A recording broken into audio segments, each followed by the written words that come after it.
غزوہ حنین کے موقع پر مصطفیٰ کریم نے ایک جملہ فرمایا تھا اپنے صحابہ کو مخاطب کر کے، جو پرانے جانثار حقیقت میں جو صحابہ تھے، یہ تو مؤلفۃ القلوب تھے، جو پرانے صحابہ تھے نا، کسی کو حضور نے خاص طور پہ مؤلفۃ القلوب میں یہ دو نام سر فہرست ہیں، ایک حضرت ابو سفیان کا اور دوسرے حضرت امیر معاویہ کا۔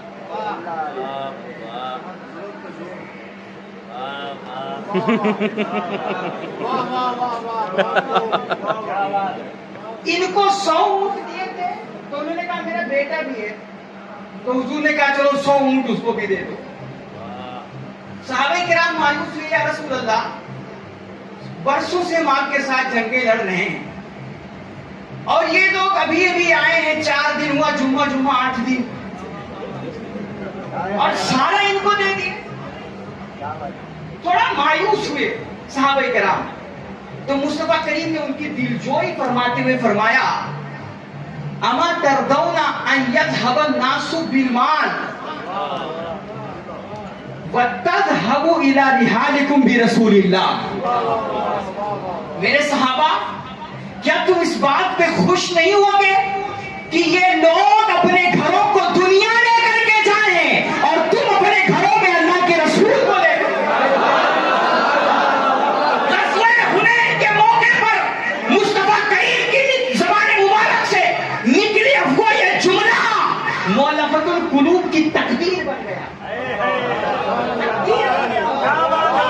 جو گھروں کو دنیا لے کر کے گئے تھے، زندگی بھر دنیا کی حوث میں لڑتے رہے،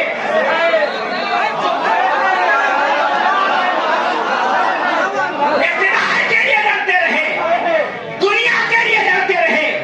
آگے میں سب کچھ واضح کروں گا، گھبرائیے گا نہیں کوئی، ہاں میں سب واضح کروں گا۔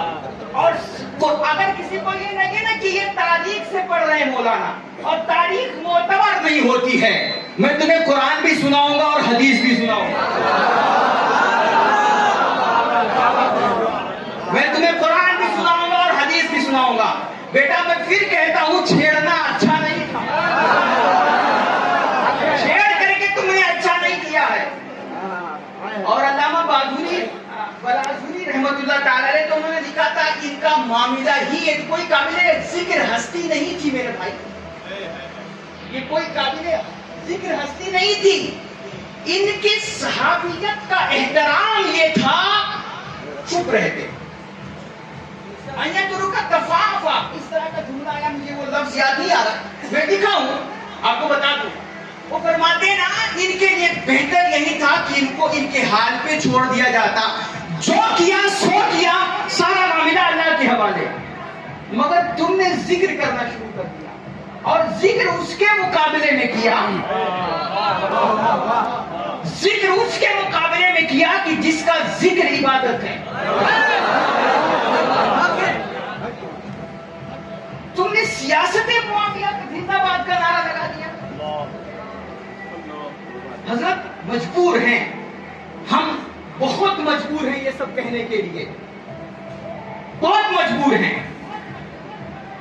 کہتے ہیں نا، یہ جملہ جو مصطفیٰ کریم نے غزوہ حنین کے موقع پر فرمایا تھا، یہ ان کی تقدیر بن گیا۔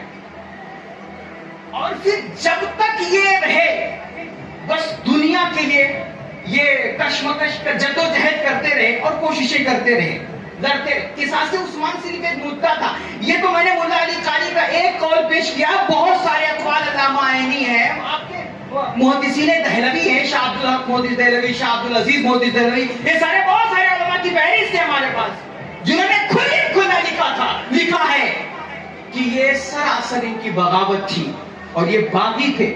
بلکہ علامہ شاہ عبدالعزیز محدث دہلوی لکھتے ہیں کہ یہ مرتکب کبیرہ ہیں، مرتکب کبیرہ ہیں، مگر ہم فاسق پہ لعن تان کو جائز نہیں کہتے ہیں، اس لیے ہم کف لسان کرتے ہیں۔ یہ ہمارے نزدیک لعن تان کرنا جائز نہیں ہے، مگر حقیقت جب آ جائے گی بیان کرنے کی تو حق بیان کرنا لعن تان اور گستاخی نہیں ہوتی ہے۔ تو میں عرض کر رہا تھا کہ یہ لوگ نا،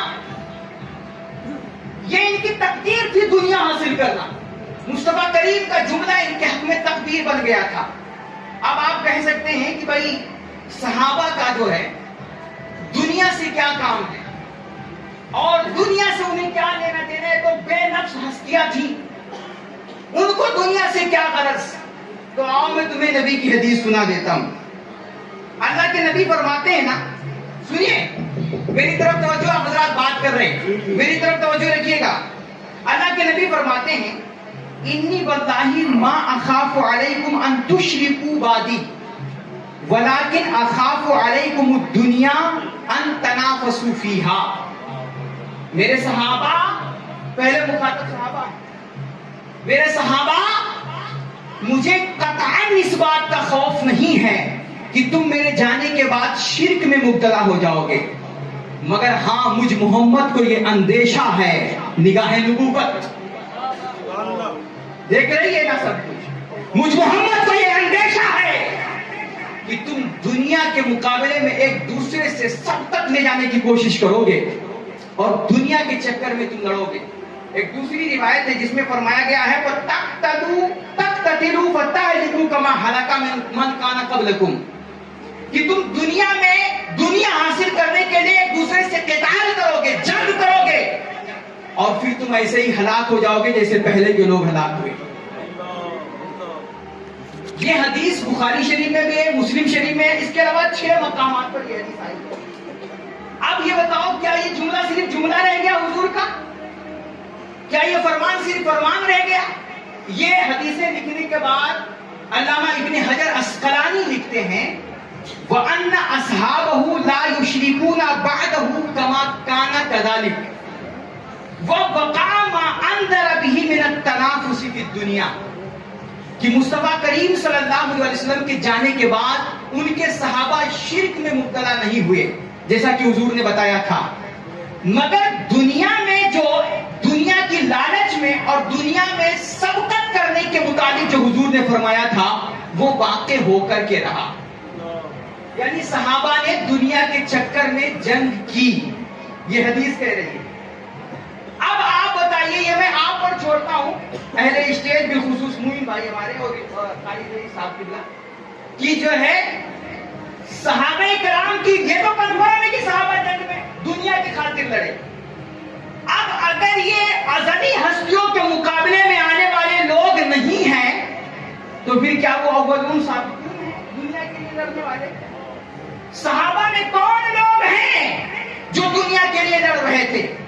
آپ کو کہنا پڑے گا کہ اولون سابقون کی شان الگ ہے جو قرآن جگہ جگہ جن کی شان بیان کر رہا ہے, مگر وہ جو مصطفیٰ کی صحبت جنہیں زیادہ نہ ملی, جو مؤلفۃ القلوب تھے, جن کے بارے میں حضور نے فرمایا تھا یہ اپنے گھروں کو دنیا لے کر کے جا رہے ہیں, وہ زندگی بھر دنیا کے لیے لڑتے رہے. ایک جملہ میں عرض کر دوں, یہاں پر ایک جملہ میں عرض کر دوں. آج ایک جملہ کہا جاتا ہے, بہت مشہور جملہ ہے, بھائی سنیے گا, آپ لوگوں نے یہ جملہ سنا ہوگا, لیکن آج جو میں جملہ دے رہا ہوں نا اس کو زیادہ غور سے سنیے گا. کہتے ہیں جس سے حسین نے جنگ کی اس سے ہم صلح نہیں کر سکتے.